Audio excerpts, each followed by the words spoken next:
nagsasabi sa mga press release nyo, $200 bilatsing Iloy. Tapos yung unggoy na yan nga parang sikyo nyo, nga nakapulo shirt na blue ba yun o violet, pinagtabuyan niya ang mga mamamayang Pilipino.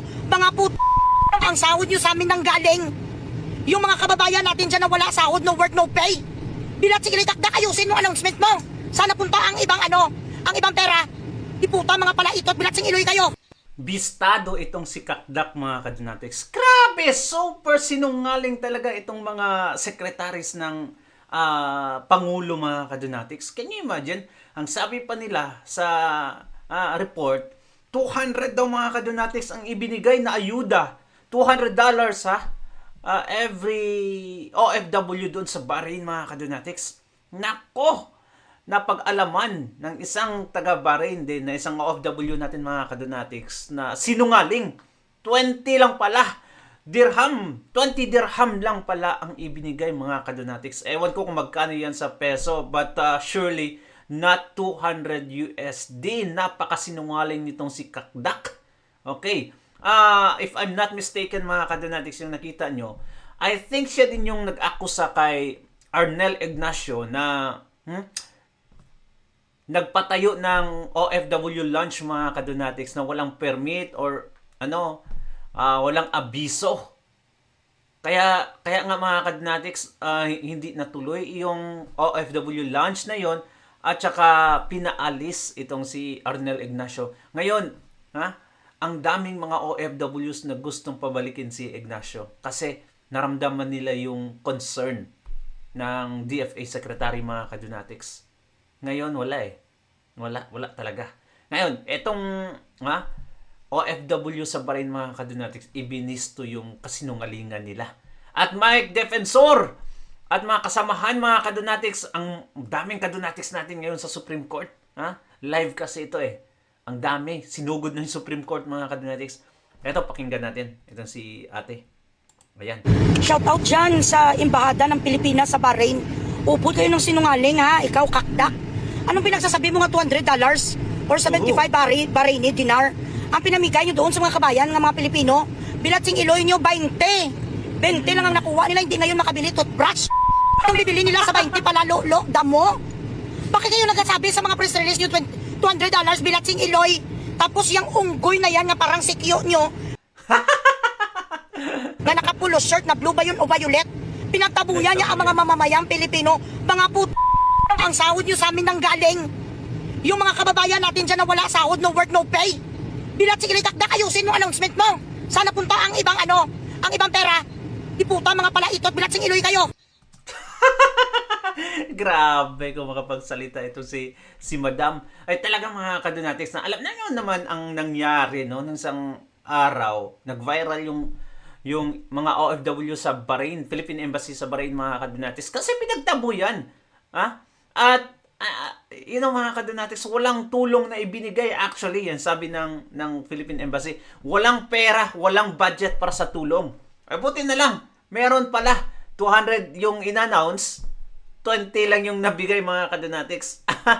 20 dirham. What the heck? Grabe kasi dungaling talaga tong administrasyong ito. Lahat na lang ginagawa nila, mga kadunatics, para mapabango yung sarili nila, pero bistong-bisto naman sila. Buti na lang talaga may social media, mga kadunatics. Pakinggan natin ng once and for all. Shoutout dyan sa Embahada ng Pilipinas sa Bahrain. Upod kayo ng sinungaling ha, ikaw Kakdak. Anong pinagsasabi mo nga $200 or 75 Bahraini dinar? Ang pinamigay nyo doon sa mga kabayan ng mga Pilipino, bilatsing Iloy nyo 20. 20 lang ang nakuha nila, hindi ngayon makabili toothbrush. Ang bibili nila sa 20 pala, damo. Bakit kayo nagsasabi sa mga press release nyo, $200 bilatsing Iloy?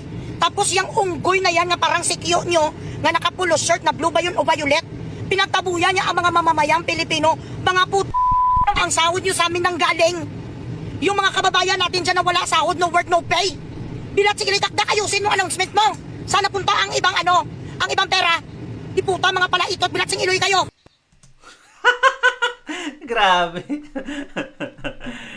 Ay, nako naman. Kakahiya talaga kayo. Lahat na lang talaga, mga kadonatics. Araw-araw, may nangyayari sa Pilipinas. May mga exposing nang nangyayari sa Pilipinas. Kasi, sa dami ba naman ng mga kasinungalingan, sa dami ba naman mga kadonatics na kagaguhan ng pinagagawa nila, obviously, araw-araw, meron talagang nangyayari. Ngayon, eto mga kadonatics Mike Defensor, may sinabi patungkol kay Tatay Digong at kay Bongbong Marcos kung saan si BBM lang, ang Pangulo mga kadonatics ang nagpa-kidnap ng isang citizen at ex-president pa. Grabe. Ito, pakinggan natin mga kadonatics. Ayan. Dependensa ang korte. Doon lamang dadalhin sa ICC. Pero dito mo ba gumagana ang korte ng Pilipinas? Gumagana! Wala ba ho tayong korte? Meron! Meron! Kaya po ang Korte Suprema dapat magsalita.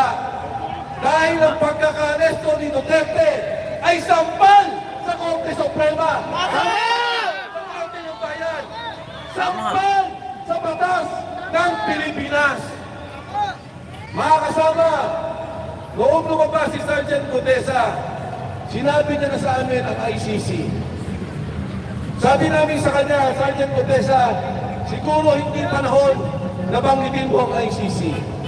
Alam niyo ang sabi ni Sergeant Gutesa, ang matataas na mga opisyal ng gobyerno nasa Maidas nagpo-monitor sa pag-aresto kay Pangulong Duterte. Oh, no. Ano ang sabi ng 18 sundalo? Magmula pa ng airport, ibibigay ng tao ni Senador Trillanes ang susi sa mga hotel nila. Pagsuntok sa mga investigador, dadali nila sa mga hotel, ibibigay ang susi. Susunduin nila gamit ang kotse ni Saldico. Pagmula doon, pagpunta ng Maidas Hotel, susunduin ang mga gusto nilang testigo. Susunduin yung gusto nilang magsalita laban kay Pangulong Duterte. Gamit ang pondo ni Saldico. Gamit ang hotel ni Saldico. Gamit ang mga unit ni Saldico. Kaya ito po mga kasama ang nangyayari sa ating bansa sa ngayon. Sa takot siguro nila kay Pangulong Duterte, nag-usap-usap, mas mabuti ilabas niya ng bansa kaysa kasuhan sa Pilipinas. Pero hindi nila naintindihan sa ginawa nila, naging martir si Pangulong Rudy Duterte. Martir nga. Talagang martir man. Naging martir mga kadonatics. Duterte! Duterte! Duterte! Tatlo lang po sa aking kaisipan ang namatay na matatandaan ng sambayanan. Ang pagkamatay ni Jose Rizal dito sa Luneta. Ang pagkamatay ni Ninoy Aquino sa tarmac ng NAIA na pinaslang ng mga sundalo, pinaslang sa ilalim ng administrasyon ni Ferdinand Marcos Sr.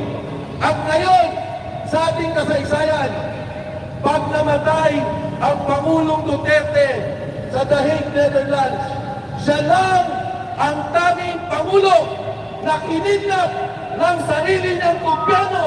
Takot sa kanya dahil sa politika, kinipit ang isang Pilipino, ang isang leader na minamahal ng sambayan ng Pilipinas. Yan po, walang iba, kundi ang Pangulong Rodrigo Duterte. Yung pong 18, kinasuhan po. Ako mismo, kinasuhan. Ang isang magaling at matapang na abogado, Atty. Levi Baligon, kinasuhan po nila. Kinasuhan dahil nagsabi ng katotohanan sa pagnanakaw ng pondo ng bayan. Ano bang sinabi ng mga sundalo? Nag-deliver kami sa mga senador. Nag-deliver kami sa mga congressman. Nag-deliver kami kay Speaker Martin Romualdez at kay Pangulong Bongbong Marcos. Yan ang sinasabi ng mga sundalo. Yung bilyon-bilyon na mali-maleta ng dinideliver nila. Yan po ay pera ninyo. Pera ng kapulisan na makasama natin. Pera ng taong bayan. Dahil po yan ay buwis na binabayad po natin. Pero ayaw nilang pakinggan. Pagkos, ang mga nagsalita pa ang kinakasuhan. Kaya po, ngayong hapon, nananawagan kami sa Korte Suprema. Baka kayo na lang ang institusyon na maaaring magbigay hustisya sa sambayanan. Ayaw mag-imbestiga ng Kongreso dahil kasama sila sa binibigyan ng pera. Tama. Ayaw mag-imbestiga ng Senado dahil binibigyan sila ng mali-malitang pera. Ayaw mag-imbestiga ng Ombudsman, ng NBI, ng tama ang iniimbestigahan ang nag-akusa dahil ang mga taong ganyan ay sangkot sa mali-malitang pera. Kaya po sa Korte Suprema, itong po hustisya na hinihingi, ibigay po naman ninyo. Dahil pag wala nang tatakbuhan ang sambayanan, pag wala nang masumbungan ang sambayanan, baka po pati ang mga pulis na nandito, kaming lahat, ang sambayanang Pilipino, magsama-sama para palitan ang gobyerno nagpapahirap sa sambayanang Pilipino. Mabuhay ang Pilipinas! Mabuhay ang Pangulong Duterte! Maraming salamat po. Yun. Ayan, maraming salamat, Congressman Mike Dickinson, sa malasakit at tabak at prinsipit paninindigan para sa ating bayan. Mabuhay si Congressman Mike Dickinson. Mabu. Salamat. Ayun na mga kadunatics. Nako! Ay, ang last resort na lang talaga natin ngayon para makuha yung hustisya sa pagkidnap kay Tatay Digong ay ang Supreme Court na lang talaga mga kadunatics. At pag itong Supreme Court ay wala pang ginawa, wala na tayong matatakbuhan. It means hopeless, useless na mga kadunatics ang panghihingi ng hustisya ngayon. Kawawa. Kaya mga kasundaluhan, mag-isip kayo. Mag-isip. Yan yung sabi ni Mike Defensor. Well, anyway mga kadonatics, comment down below at babasahin natin yan. Don't forget to like and subscribe. Bye-bye.